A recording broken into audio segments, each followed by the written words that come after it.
প্রধান উপদেষ্টার সাথে মার্কিন প্রতিনিধি দলের বৈঠক আজ। দুদেশের মধ্যে একটি অনুদান সংশোধনী সই।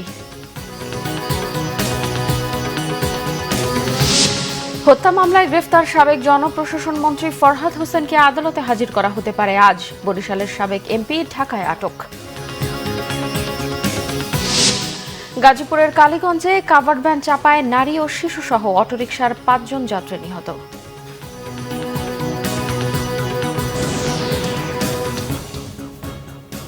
দেখছিলেন ক্রাউন 7 সংবাদ শিরোনাম, এবার বিস্তারিত।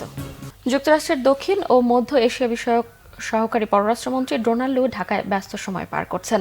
সকাল 9:15টায় রাষ্ট্রীয় অতিথি ভবন পদ্মায় আসেন ডোনাল্ড লুয়ের নেতৃত্বাধীন মার্কিন প্রতিনিধি দল। এ সময় বাংলাদেশ ও আমেরিকা দুই দেশের মধ্যে একটি অনুদান সংশোধনী সই হয়।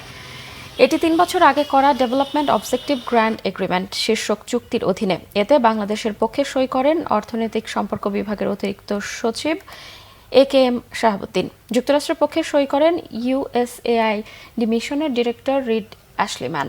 আজ প্রধান উপদেষ্টা ডক্টর মোহাম্মদ ইউনুস, পররাষ্ট্র উপদেষ্টা তৌহিদ হোসেন এবং অর্থ বাণিজ্য উপদেষ্টা সালেউদ্দিন আহমেদের সঙ্গে সৌজন্য সাক্ষাৎ করবেন। দুপুরে মার্কিন প্রতিনিধি দল পররাষ্ট্র সচিবের সঙ্গে মধ্যাহ্নভোজে অংশ নেবেন। বিকেলে বাংলাদেশ ব্যাংকের গভর্নর আহসান এইচ মনসুরের সঙ্গেও বৈঠকের কথা রয়েছে মার্কিন প্রতিনিধি দলের। সাবেক জনপ্রশাসন মন্ত্রী ও মেহেরপুর 1 আসনের সাবেক সংসদ সদস্য ফরহাদ হোসেনকে গ্রেফতার করেছে র্যাব। আদালতে হাজির করে রিমান্ড চাওয়া হতে পারে আজ। শনিবার রাতে রাজধানীর স্কাটন এলাকা থেকে র্যাব 2 তাকে গ্রেফতার করে। পরে র্যাব তাকে আদাবর থানায় হস্তান্তর করেছে।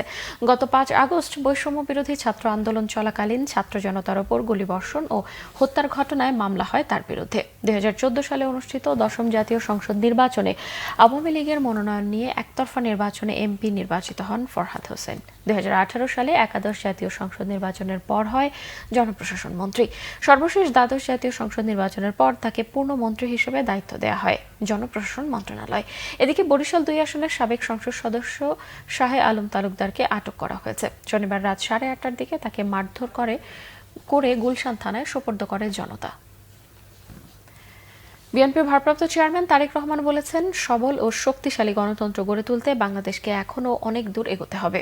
আজ আন্তর্জাতিক গণতন্ত্র দিবস উপলক্ষে গণমাধ্যমে পাঠানো এক বাণীতে এসব কথা বলেন তারেক রহমান। বিএনপির ভারপ্রাপ্ত চেয়ারম্যান বলেন, গণতন্ত্র হচ্ছে সার্বজনীন মূল্যবোধ যা জনগণের স্বাধীন ভাব প্রকাশ ও বাধাহীন চিন্তা প্রকাশের স্বীকৃতি প্রদান করে। বিএনপি এ ধরনের একটি নিরাপদ, প্রগতিশীল ও গণতান্ত্রিক বাংলাদেশ গড়ে তুলতে সংকল্পবদ্ধ, যা রাষ্ট্রীয় সীমানা অতিক্রম করে বৈশ্বিক গণতান্ত্রিক বিকাশে ভূমিকা রাখবে। তারেক রহমান বলেন, বাংলাদেশকে বারবার হিংস্র আক্রমণে নিষ্ঠুর স্বৈরাচারী শাসকেরা বহুমাত্রিক গণতন্ত্রকে ধ্বংস করার অপচেষ্টা চালিয়েছে। 1.5 দশক ধরে দেশনেত্রী বেগম খালেদা জিয়া অবিরাম সংগ্রামের পটভূমির ওপরে গত জুলাই মাসে শিক্ষার্থী জনতার দুনিয়া কাঁপানো গণ অভ্যুত্থানে 5 আগস্ট ইতিহাসের জঘন্যতম স্বৈরশাসকের পতন ঘটে। তারেক রহমান বলেন, ঐক্যবদ্ধভাবে বাংলাদেশে গণতন্ত্র পুনঃপ্রতিষ্ঠা করার লক্ষ্যে বিএনপি অঙ্গীকারবদ্ধ।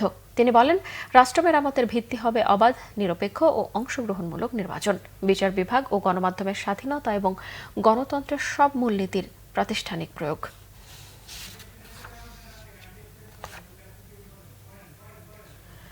রাজধানী সহ সারা দেশে বৃষ্টিপাত অব্যাহত রয়েছে।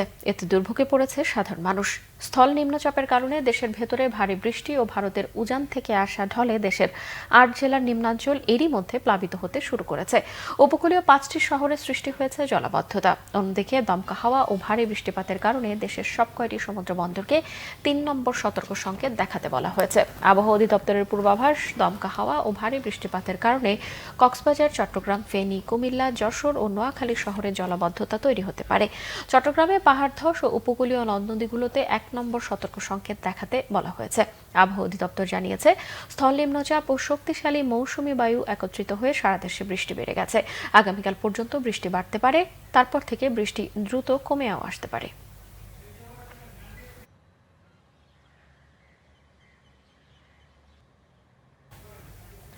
গাজীপুরের কালীগঞ্জে ট্রাক চাপায় সিএনজি অটোরিকশার যাত্রী সহ একই পরিবারের 3 জন সহ মোট 5 জন নিহত হয়েছে। ফায়ার সার্ভিস জানায়, শনিবার রাতে ঢাকা নরসিংদী মহাসড়কের কালীগঞ্জের দেওপাড়া এলাকায় একটি মালবাহী ট্রাক সিএনজি অটোরিকশাকে চাপা দেয়। এতে ঘটনাস্থলেই 4 জন নিহত হয়। পরে উপজেলা স্বাস্থ্য কমপ্লেক্সে নেওয়ার পর এক শিশুর মৃত্যু ঘটে। গুরুতর আহত অবস্থায় অটোরিকশা চালককে ঢাকা মেডিকেল কলেজ হাসপাতালে পাঠানো হয়েছে।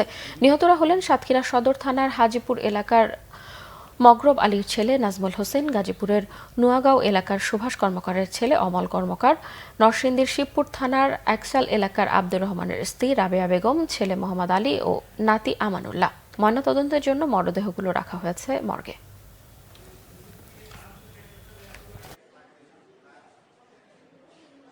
রাজধানী সহ সারা দেশে বৃষ্টিপাত অব্যাহত রয়েছে। এতে দুর্ভোগে পড়েছে সাধারণ মানুষ। স্থল নিম্নচাপের কারণে দেশের ভেতরে ভারী বৃষ্টি ও ভারতের উজান থেকে আসা ঢলে দেশের ৮ জেলার নিম্নাঞ্চল এরই মধ্যে প্লাবিত হতে শুরু করেছে।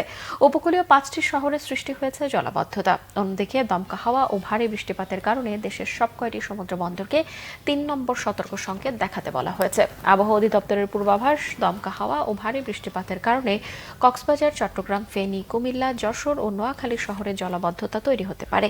চট্টগ্রামে পাহাড় ধস ও উপকূলীয় নদ-নদীগুলোতে ১ নম্বর সতর্ক সংকেত দেখাতে বলা হয়েছে।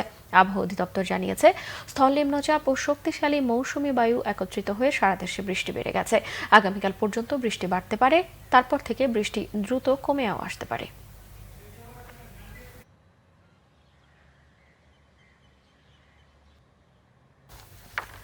এই ছিল এখনকার মতো। পরের সংবাদ সকাল 11টায়। এছাড়া বাংলাভিশন সংবাদ ও সংবাদ সংশ্লিষ্ট অনুষ্ঠান দেখতে ভিজিট করুন www.bbnews24.com ও facebook.com/banglavisionnews এবং সাবস্ক্রাইব করুন youtube.com/banglavisionnews। এতক্ষণ সঙ্গে থাকায় ধন্যবাদ সবাই।